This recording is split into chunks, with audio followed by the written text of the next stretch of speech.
Pernah nggak sih kita berhenti dan berpikir seberapa cepat dunia ini berputar? Hari ini, kecerdasan buatan atau AI bukan lagi sekadar fiksi sains. AI bisa nulis esai dengan sempurna, merangkum data kompleks, sampai meniru suara manusia. Rasanya batas sains semakin gak masuk akal. Tapi, seperti menyusun neraca, kehidupan juga butuh keseimbangan atau balance. Kalau sains terus melesat tanpa rem moral dan agama, siapa yang sebenarnya memegang kendali? Mari kita lihat peringatan dari dunia fiksi tentang apa yang terjadi kalau umat manusia akhirnya justru tertunduk di bawah kendali mesin cerdas ciptaan mereka sendiri. You've been living in a dream world, Neo. Welcome to the desert of the real. We marveled at our own magnificence as we gave birth to AI. AI.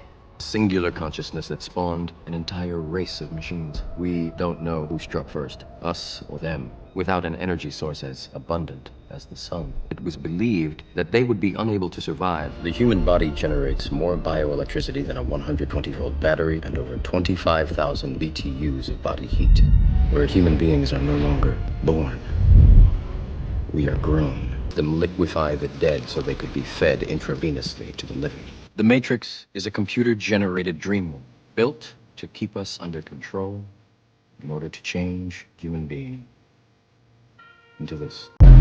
Adegan ikonik dari The Matrix tadi kasih kita tamparan keras ketika mesin jauh lebih cerdas dari penciptanya. Manusia bukan lagi subjek, tapi cuma objek. Mesin itu cuma membaca efisiensi dan probabilitas. Dia nggak punya empati. Disinilah kita sering tertipu, mengira algoritma bisa menyelesaikan semua urusan kemanusiaan. Padahal, masalah kemanusiaan itu akarnya ada di nalar dan moral. Ban Najwa Shihab pernah menyampaikan poin yang tajam banget, soal bagaimana kita seharusnya mempromosikan nalar di era kebanjiran informasi digital ini. Ada satu ajaran Konfusius yang sering saya ulang-ulang.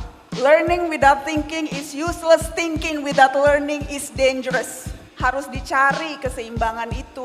Percuma punya banyak ilmu kalau tidak punya nalar. Apa sih artinya ilmu? Ilmu tanpa kebijaksanaan juga berbahaya, dan itu yang juga menarik yang ada di bagian akhir buku ini. Narasi dan nalar kritis itu ibarat lapisan perlindungan pertama kita. Tapi, nalar aja nggak cukup buat bikin manusia tetap utuh dan manusiawi. Kita butuh kompas, dan kompas itu adalah agama serta etika. Agama hadir bukan buat menghambat kemajuan sains, tapi buat memastikan sains dipakai untuk merawat kehidupan, bukan malah merusaknya. Romo Magni Suseno, seorang tokoh lintas iman, punya pandangan yang bikin kita semua sadar tentang elemen terdalam yang nggak akan pernah bisa diaplikasikan oleh barisan kode mesin. Kalau orang percaya kepada Tuhan, hidup juga harus menjadi kesaksian tentang kepercayaan itu. Bahwa orang yang percaya pada Tuhan tidak merasa perlu selalu memikirkan diri sendiri, kemenangannya, keuntungannya, dan sebagainya. Jadi dia itu terbuka, di situ kasih Tuhan mulai kelihatan dalam dia itu. Menurut saya, dari sudut filsafat, adanya Tuhan bukan sesuatu yang bisa dibuktikan, tapi ada petunjuk-petunjuk yang bisa menunjuk bahwa memang Tuhan itu ada dan kita diciptakan. Pada akhirnya, sehebat apapun AI atau kecerdasan buatan, dia nggak akan pernah punya kecerdasan spiritual. Mesin bisa mengkalkulasikan jutaan kemungkinan dalam sedetik, tapi cuma manusia yang bisa memilih jalan pengorbanan dan cinta kasih.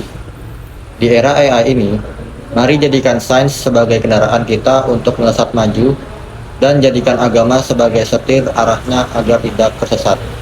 Saya Niko, terima kasih sudah menyimak.